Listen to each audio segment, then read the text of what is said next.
merasa bosan atau tidak semangat lagi berangkat ke tempat kerja. Dan itu kalau menurut saya ada sebuah kurva di mana menunjukkan pertama itu adalah honeymoon period. Kalau misalkan kita mulai masuk kerja itu pertamanya kita masih senang dulu honeymoon period. Kemudian turun setelah berapa tahun itu bisa kurvanya menurun. Nah, pada saat kita merasakan kurva turun itu, kita harus bisa pintar memilah apakah kita nanti akan stay atau leave. To stay or to leave, that's the question. Jadi kita harus pandai-pandai melihat juga peluang di tempat kerja yang lain, atau mungkin tidak harus di tempat lain, tapi juga di tempat yang sama, cuman untuk challenge pekerjaan di departemen yang lain misalnya.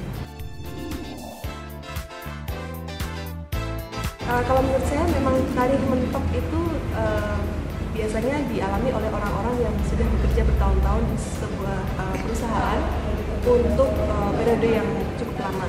Mungkin taruhlah 3-5 tahun itu kita sudah merasakan kebosanan. Kalau kita hanya bekerjanya itu saja. Jadi sebetulnya kuncinya adalah kita harus pandai-pandai melihat peluang yang lain, dan ini bisa kita dapatkan dengan cara networking, bisa dengan bertemu dengan orang lain yang mungkin bekerja di departemen lain. Misalkan ada lowongan di situ, kita bisa mencoba. Kemudian kalau misalkan tidak mau mencoba dalam perusahaan yang sama, mungkin kita juga bisa mencari alternatif bekerja di institusi yang lainnya. Tapi kalau saya lihat perbedaan dasar itu antara orang yang merasakan bahwa karirnya itu sudah mentok dan orang yang melihat karir mentoknya itu sebagai peluang adalah kemauan dia untuk berkembang atau grow. His passion to grow, jadi his or her passion to grow.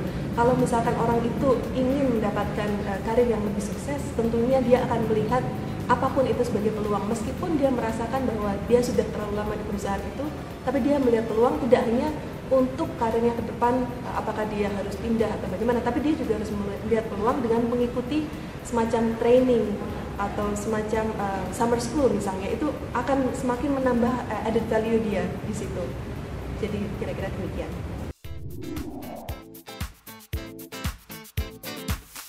Nah, ini pertanyaan yang sangat bagus. Menurut saya, bila mana seorang itu sudah merasa comfortable di posisinya, itu cenderungnya adalah dia stay in that position gitu.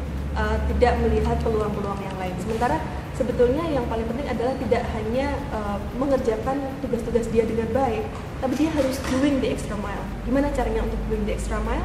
Ikutilah seminar-seminar di luar yang masih relevan dengan expertise kita, atau ikutilah workshop, ikutilah summer school, ikutilah pelatihan-pelatihan yang nantinya akan menambahkan comparative advantage kita di mata perusahaan.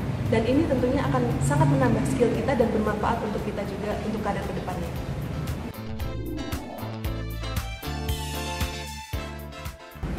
Menurut saya bagi perempuan itu sangat perlu untuk memperhatikan penampilan. Makanya ada istilah dress for success. Jadi menurut saya sangat penting bagi kita untuk merepresentasikan diri kita sebaik mungkin, baik dari cara kita berpakaian maupun bermake up. Bagi saya sendiri sangat mencintai produk Kering Colors. Ini yang biasanya sering saya pakai kalau saya dinas keluar kota, atau bahkan kalau pas kita sehari-hari di kantor. Saya juga senang pakai produk ini karena ini sangat compact, gampang dibawa kemana-mana, dan semua yang saya butuhkan ada di sini, dari blush on sampai bedak. Jadi ini memang sangat bermanfaat untuk kita.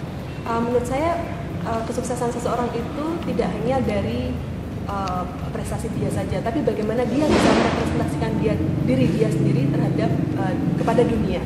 Jadi itu adalah kunci kesuksesan terutama bagi seorang wanita. Menurut saya memang banyak orang yang sudah bekerja di sebuah institusi pada posisi yang sama bertahun-tahun mengalami kementokan ini, dan dia harus menentukan apakah dia harus tetap berada di posisi itu ataukah dia harus pindah kerja atau pindah jabatan yang lain. Nah, ini kita biasanya merasakan sendiri, tidak ada indikator kapan kita harus pindah gitu ya. Cuma kita sebaiknya follow your heart saja gitu. Just follow your heart. If you feel that you're already bored with your position, tidak usah jauh-jauh mencari alternatif pekerjaan di institusi atau perusahaan yang lain. Cobalah cari di institusi Anda dulu. Apakah ada departemen yang membutuhkan sense of skills yang Anda miliki? Kalau misalkan ada, coba Anda bicara dengan orang-orang yang ada di departemen itu. Siapa tahu ada lowongan di situ. Jadi opportunity is everywhere, and all you have to do is just go out there and talk to people, dan nanti kalau memang Tuhan mengizinkan, Anda akan mendapatkan kesempatan yang lebih baik untuk karir Anda.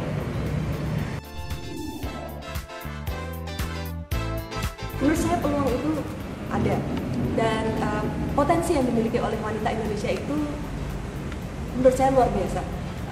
Kita bisa membandingkan antara diri kita dengan orang-orang dari negara lain, dan saya sudah merasakan sendiri karena saya sudah bekerja di institusi internasional sebelumnya. Saya kerja di kantor PBB program lingkungan di Prancis dan di Bangkok. Saya melihat bahwa sebetulnya orang-orang yang bekerja di institusi internasional tersebut memiliki potensi yang tidak, sebenarnya kita tidak kalah dengan orang-orang itu gitu ya. Wanita Indonesia sendiri sebetulnya mereka, kalau menurut saya, mereka berani untuk mengeksplor diri mereka. Saya melihat cukup banyak wanita Indonesia yang bekerja di institusi internasional, tetapi masih jumlahnya masih porsinya lebih sedikit dibandingkan wanita-wanita dari negara lain yang bekerja di institusi internasional. Jadi apa yang menjadi challenge untuk kita adalah kita harus berani go out there, berusaha untuk keluar dari comfort zone. Kalau comfort zone kita sudah berada di sini dan Anda sudah cukup puas, ya monggo. Tapi kalau misalkan Anda masih merasakan ada rasa greget untuk bisa berkarir lebih lagi, Anda harus berusaha untuk doing the extra mile. Dan saya merasa, dan saya sangat percaya bahwa wanita Indonesia, perempuan Indonesia itu sangat berpotensi untuk menjadi leader di Asia Pasifik. Kita lihat saja contohnya Ibu Marta Tilaar sudah menjadi leader di Indonesia, dan orang-orang di luar negeri pun sudah mengenal beliau. Dan saya percaya bahwa wanita-wanita Indonesia lain juga akan bisa memiliki kesempatan yang sama seperti halnya Ibu Marta Tilaar.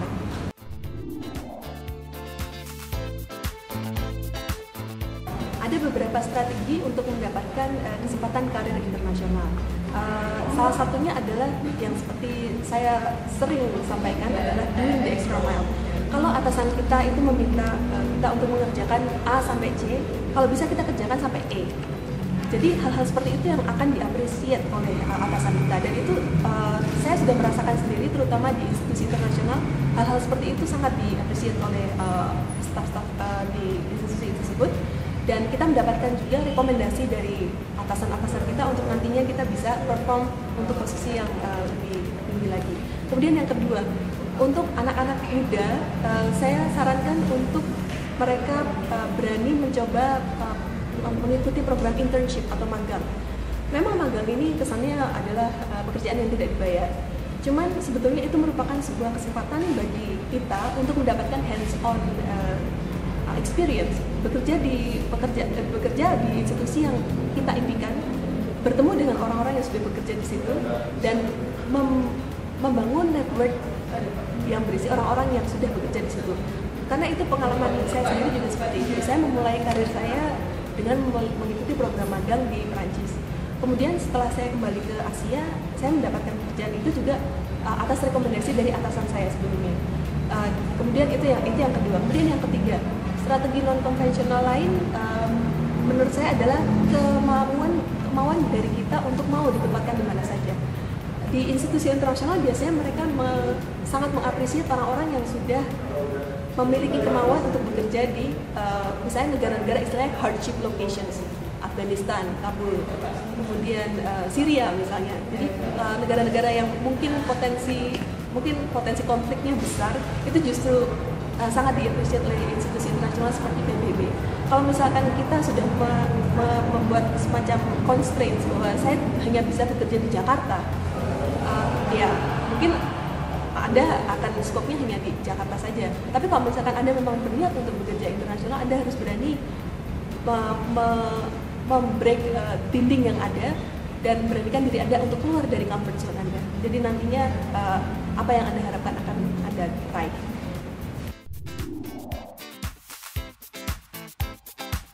Pesan saya untuk Caring Lova di rumah, usahakan supaya kita selalu mengeksplor diri kita, selalu berusaha untuk menambahkan comparative advantage kita dengan mengikuti seminar-seminar, workshop, summer school, summer course dan sebagainya, dan keluarlah dari comfort zone Anda.